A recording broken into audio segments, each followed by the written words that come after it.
Nellore TDP MP అభ్యర్థి Vemireddy Prabhakar nomination ఆమోదంపై అభ్యంతరాన్ని వ్యక్తం చేశారు వైఎస్ఆర్సీపీ నేత విజయసాయిరెడ్డి. వేమిరెడ్డి అఫిడవిట్లో విదేశాల్లో వ్యాపారం, ఆస్తులు, కేంద్ర ప్రభుత్వ సంస్థలతో వ్యాపార సంబంధాలపై వివరాలు వెల్లడించకపోవడంపై అభ్యంతరాన్ని వ్యక్తం చేశారు. న్యాయ కోవిధులపై చర్చించి దీనిపై ఈసీకి ఫిర్యాదు చేయనున్నట్లుగా స్పష్టం చేశారు. వేమిరెడ్డి ప్రభాకర్ రెడ్డి గారి నామినేషన్ విషయంలో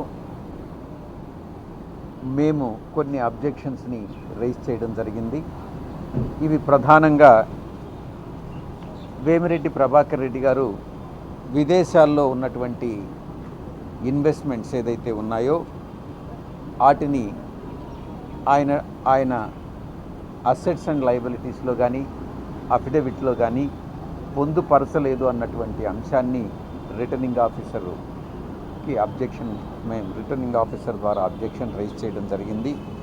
ఇక ఇండియాలో అది విదేశాల్లో ఉన్నటువంటి ఇన్వెస్ట్మెంట్స్, ఇక భారతదేశంలో ఉన్నటువంటి ఇన్వెస్ట్మెంట్స్ కూడా కొన్నిటిని డిస్క్లోజ్ చేయలేదు అన్నటువంటి విషయాన్ని కూడా అబ్జెక్షన్ ద్వారా రిటర్నింగ్ ఆఫీసర్ దృష్టికి తీసుకురావడం జరిగింది.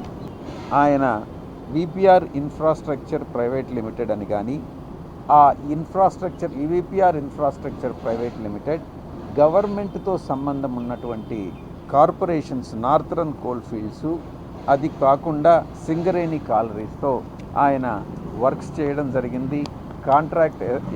కాంట్రాక్ట్స్ ఎంటర్ కావడం జరిగింది. కాబట్టి ఆయన పోటీ చేసేదానికి అర్హులు కాదు అన్నటువంటి విషయాన్ని రిటర్నింగ్ ఆఫీసర్కి నివేదించడం జరిగింది.